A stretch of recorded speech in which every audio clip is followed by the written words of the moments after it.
करंचा पाला, तर हा घ्यायचा आपल्याला 2 किलो, बरोबर।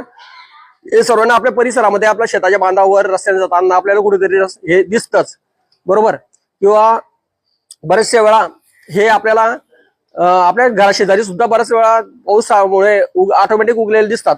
अशा प्रकारचा करंचा पाला घ्यायचा आपल्याला 2 किलो।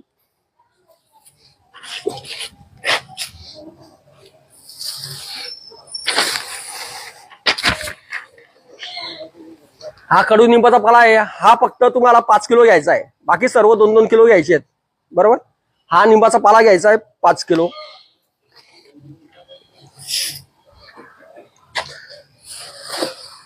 सीताफळाचा पाला आहे, सहज उपलब्ध होतं, हा 2 किलो घ्यायचा आहे।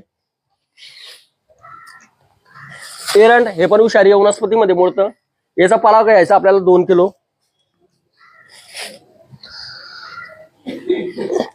हे झेंडू आहे, हे नायट्रोजन युक्त आहे, याचा पण आपला पाला 2 किलो। हे तुम्हाला फक्त प्रायोगिक तुम्हाला वाटत असेल हे 50 ग्रॅम दाखवत आहे साहेब, 50 ग्रॅमनी पण हे आपल्याला 2 किलो घ्यायचं आहे, फक्त आपला ओळख म्हणून तुम्हाला हे सॅम्पल म्हणून ठेवलेलं आहे या ठिकाणी।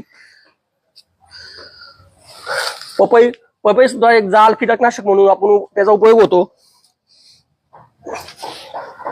ज्या लोकांचे शरीरातले प्लेट्स कमी झालेले असतात त्यासाठी सुद्धा पाल्याचा रस आपल्याला पाजला जातो, म्हणजे उत्तम कीटनाशक म्हणून याचा उपयोग होतो। हे पण आपल्याला 5 किलो घ्यायचं आहे। कनेर, याच्यात कनेरमध्ये 2 प्रकार येतात, एक गुलाबी कलरचं येतं आणि एक पिवळ्या कलरचं येतं, तर आपल्याला गुलाबी कलरचं घ्यायचं आहे, त्याच्यात जास्त कीटनाशकाचं प्रमाण आहे। ही रुचकिन मारुतीला आपण याचे पानं चढवतो, हे पण आपल्याला 2 किलो घ्यायचं आहे।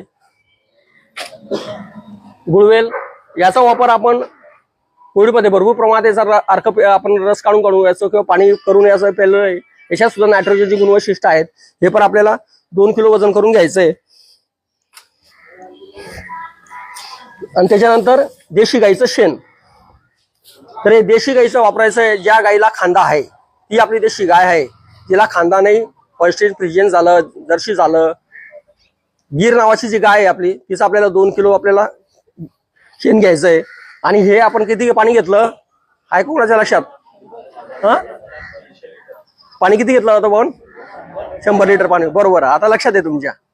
तर याचं आपण तुम्हाला लिटरेचर पण दिलेले आहेत, वाटप केलेले आहेत, पण हे तुम्हाला तोंडी सांगितलं कारण कसं आहे, वाचण्यापेक्षा आपल्या तोंडी लवकर चांगलं लक्षात राहतं आणि डोळ्याने पाहिलं तर अजून जास्त काळ दीर्घकाळपर्यंत ते टिकून राहतं आपल्या मेमरीवर। त्यासाठी आपण तुम्हाला लाईव्ह डेमो आपण या ठिकाणी ठेवलेला आहे। तर याच्यामध्ये 100 लिटर पाणी घेतलं, सर्व प्रकारचा पाला जो आहे हा चिरून घ्यायचा आहे किंवा त्याला ठेसून घ्यायचा, आपल्याकडे मोगरी असते त्याच्याने चिरून घेतला, 2-2 किलो वजन करून आपण ते पाला पिशवीमध्ये, आपल्याकडे वजन काटा आहेत कापसाचे, त्या 2-2 किलो वजन करून घ्यायचंय।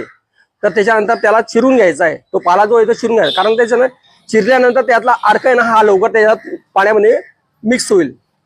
अशा प्रकारचा 10 पाला टाकल्यानंतर आपल्याला 2 किलो शेण घ्यायचंय, 5 लिटर देशी गाईचं मूत्र आपल्याला घ्यायचंय आणि हे आपल्याला घेतल्यानंतर हे आपल्याला घड्याच्या काट्याच्या दिशेने आणि घड्याच्या काट्याच्या उलट दिशेने असे 5-5 मिनिटं आपल्याला हलवायचं आहे, दिवसातून 2 वेळा, सकाळी आणि संध्याकाळी। अशा प्रकारे आपल्याला हे 7 दिवसपर्यंत ठेवायचं आहे। 7 दिवसानंतर याचं वस्त्रगाळ करून आपल्याला 100 मिली द्रावण 15 लिटर पंपासाठी आपल्याला त्याची फवारणी करायची आहे।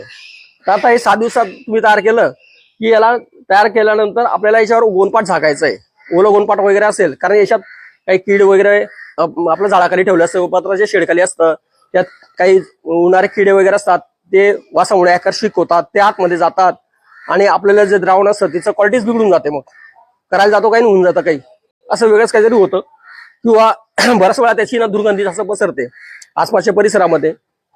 तर त्याच्यामुळे त्याला झाकून ठेवलेलं एकदम फायदेशीर राहील। तर झाकल्यानंतर आपल्याला दिवसातून आपल्याला 2 वेळा ते ढवळायचंय, बरोबर। एका बांबू वगैरे घ्यायचा, टोकर घ्यायचा, त्यामुळे जाड काळी नाही घ्यायची कारण ते काळी मुडून जाईल त्याच्यामध्ये, तर चांगला जाड बांबू वगैरे घ्यायचे आणि त्याच्याने घड्याच्या काट्याच्या दिशेने 5 मिनिटं, घड्याच्या काट्याच्या उलट दिशेने 5 मिनिटं, अशा दिवसातून आपल्याला 2दा हे पाणी आपल्याला ढवळायचंय। 7 दिवसानंतर मी तुम्हाला सांगितलं, तुम्ही आपण गोनपाट टाकलेलं आहे, ओलं गोनपाट टाकल्यानंतर 7 दिवसानंतर आपल्याला त्याचं वस्त्रगाळ करायचंय। वस्त्रगाळ केल्यानंतर ते पाणी आपल्याला 100 मिली प्रति पंप 15 लिटर पाणी घेऊन आपल्याला त्याची फवारणी करायची। त्याच्यासाठी सर्व प्रकारच्या किडी ज्या असतील आपल्या, म्हणजे रस शोषक किडी असो, पाने खाणारे असो, फळ पोखणारी गाळी असो, किंवा तुमचं पाणी गुंडाळणारी अळी असो किंवा सर्व प्रकारच्या अळीसाठी हे उत्तम असं कीटनाशक म्हणून आपल्याकडे फुकटामध्ये तयार होतं. तर याची क्षमता एवढी भारी आहे की तुमचं ट्रेसर जे जितके पैसे तुम्ही आता 1500 रुपये लिटर घेतात, 2000 रुपये लिटर घेतात, तर हे तेवढं आपल्या फ्रीमध्ये बनतंय. तर अशा प्रकारचं 100 लिटर द्रावण आपलं हे तुम्हाला एका हंगामासाठी बनेल. त्याच्यानंतर